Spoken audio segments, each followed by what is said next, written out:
నాయి బ్రాహ్మణ జన జాగృతి ఆధ్వర్యంలో నేడు ఎల్బీ నగర్ నుండి ట్యాంక్ బండ్ అంబేద్కర్ విగ్రహం వరకు ర్యాలీగా వెళ్లనున్నామని నాయి బ్రాహ్మణ వ్యవస్థాపక అధ్యక్షులు ఉప్పునంతల్ల బాలకృష్ణ అన్నారు. ఈ సందర్భంగా వారు మాట్లాడారు. నాయి బ్రాహ్మణులు తరతరాలుగా తమ సాంప్రదాయాల కుల వృత్తులైన చోరమంగళ వాయిద్య గ్రామీణ వైద్యం ద్వారా సమాజానికి ఎంతో సేవలు అందిస్తున్నామని అన్నారు. అందుబట్టి రాష్ట్రంలో ఉన్నటువంటి అన్ని రాజకీయ పార్టీలకు కనువిప్పు కలిగించాలని చెప్పి, అదే రకంగా మా నాయి బ్రాహ్మణుల్లో కూడా చైతన్యం కలిగించాలనేటువంటి ఉద్దేశంతో ఈరోజు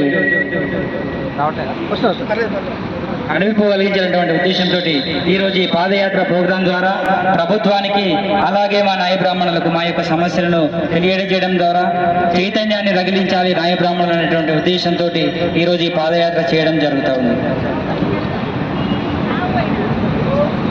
అదే రకంగా ఈరోజు చూసినటువంటి పరిస్థితుల్లో మా డిమాండ్స్ ఏవైతే ఉన్నాయో డిమాండ్స్ మీద కూడా మేము ఒక రిప్రజెంటేషన్ గవర్నమెంట్కి ఇవ్వాలనుకుంటున్నాం. ముఖ్యంగా ఈరోజు తెలంగాణ వ్యాప్తంగా క్షౌర వృత్తిలోకి అనేక పరమైనటువంటి కార్పొరేట్ సెలూన్స్ అలాగే ఇతర కులాల వారు కూడా వచ్చి పెద్ద స్థాయిలో సెలూన్స్ ఏర్పాటు చేసి మా యొక్క కుల వృత్తిని దెబ్బతీసినటువంటి సందర్భం ఉంది.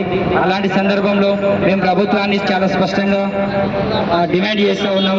ఈ సందర్భంగా ఎవరికి ఏ షాపు ఇలాంటి సెలూన్ కు పర్మిషన్ ఇచ్చేయాలన్నా కూడా ఒక ఎంఆర్ఓ ద్వారా కానీ మున్సిపల్ ఆఫీస్ ద్వారా కానీ అదే రకంగా గ్రామ స్థాయిలో పంచాయత్ సెక్రటరీ ద్వారా కానీ ట్రేడ్ లైసెన్స్ బిజినెస్ లైసెన్స్ లాంటిది ఏర్పాటు చేసి ఆ లైసెన్స్ ఇష్యూ చేసినటువంటి సందర్భంలో కులం సర్టిఫికేట్ బేస్ చేసుకొని లైసెన్స్ ఇవ్వాలంటే ప్రధానమైనటువంటి డిమాండ్ మేము ఈరోజు ప్రభుత్వం ముందు పెట్టడం జరుగుతుంది. అందుకు అనుగుణంగా ప్రభుత్వం ప్రత్యేకమైన జీవో విడుదల చేయాలని చెప్పి మేము ఈ సందర్భంగా ప్రభుత్వాన్ని డిమాండ్ చేస్తున్నాం. అంతేకాకుండా 50 సంవత్సరాలు నిండినటువంటి ప్రతి నాయ బ్రాహ్మణ్ని కూడా పెన్షన్ ఇచ్చి అతని కుటుంబాన్ని ఆదుకోవాలని చెప్పి మేము డిమాండ్ చేస్తున్నాం. అన్నిటికంటే ముఖ్యంగా జనాభా ప్రాతిపదికన తక్కువ ఉన్నాం కాబట్టి రాజకీయ అవకాశాలు రావట్లేదు. అందుబట్టి దేవాలయాల్లో దేవాదాయ శాఖ పరిధిలో నడుస్తున్నటువంటి అన్ని దేవాలయాల్లో కూడా దేవాలయ కమిటీలు ఉంటాయి. అలాంటి దేవాలయ కమిటీల్లో మా నాయ బ్రాహ్మణులకు ప్రత్యేకంగా చోటు కల్పించి నాయ బ్రాహ్మణులకు అలాగే దేవాలయాలకు భక్తులకు అనుసంధానంగా వ్యవహరించే విధంగా ఏర్పాటు చేయాలని చెప్పి ఈ సందర్భంగా డిమాండ్ చేస్తున్నాం. అంతేకాకుండా రాష్ట్ర ప్రభుత్వం ఏ ప్రభుత్వం మారినప్పటికీ కూడా ప్రభుత్వాలు ఏ వచ్చినప్పటికీ కూడా మా నాయ బ్రాహ్మణులకు ప్రభుత్వంలో నామినేటెడ్ పోస్టులు ఇచ్చి ఆర్థిక రాజకీయ సామాజిక సమతుల్యత పాటించాలని చెప్పి ఈ సందర్భంగా ప్రభుత్వాన్ని డిమాండ్ చేస్తున్నాం. అంతేకాకుండా గతంలో రెవెన్యూ డిపార్ట్మెంట్ లో పోలీస్ డిపార్ట్మెంట్ లో కానీ హెల్త్ డిపార్ట్మెంట్ లో కానీ చాలా వరకు బార్బర్ పోస్టులు పెట్టుతుండేవాళ్ళు. ఈ మధ్యకాలంలో పెట్టట్లేదు. అందుబట్టి ఇక్కడ నుంచి వచ్చేటటువంటి నోటిఫికేషన్స్ ఏవైనా సరే అందులో బార్బర్ పోస్టులను ప్రత్యేకంగా కేటాయించాలని చెప్పి ఈ సందర్భంగా డిమాండ్ చేస్తున్నాం. అదే రకంగా గతంలో మంత్రస్థాని వృత్తి మన నాయ బ్రాహ్మణుల మహిళలు చేసేవాళ్ళు. ఈ మధ్యకాలంలో ప్రభుత్వ ఆసుపత్రుల్లో ప్రసవాలు పెరిగిన తర్వాత గ్రామ స్థాయిలో మంత్రస్థానంలో పరిస్థితి మరీ దయనీయంగా మారింది. దీని వలన వారి ఉపాధి కరువైపోయి వేరే వేరే వృత్తుల్లోకి కూలి పని చేసుకోవడానికి వెళ్తున్నారు. అందుబట్టి మేము ప్రభుత్వాన్ని ఏం డిమాండ్ చేస్తున్నామంటే ఆశా వర్కర్లు ఏవైతే వాళ్ళు రిక్రూట్ చేస్తున్నారో అందులో సగం శాతం మన నాయి బ్రాహ్మణ మహిళలకు ఇచ్చే విధంగా నోటిఫికేషన్ ఇవ్వాలని చెప్పి ఈ సందర్భంగా డిమాండ్ చేస్తున్నాం.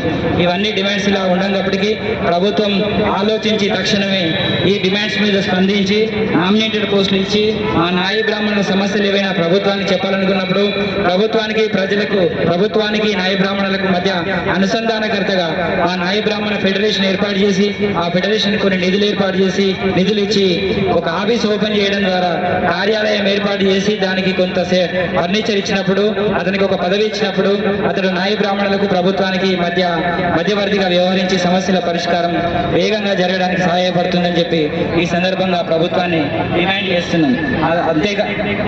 అంతేకాకుండా మా నాయ బ్రాహ్మణులు ఇక్కడికి కార్యక్రమానికి రాని వాళ్ళు ఎవరైతే ఉన్నారో రాష్ట్ర వ్యాప్తంగా ఉండి వివిధ మీడియా ద్వారా చూసిన వాళ్ళు ఎవరైతే ఉన్నారో వాళ్ళందరూ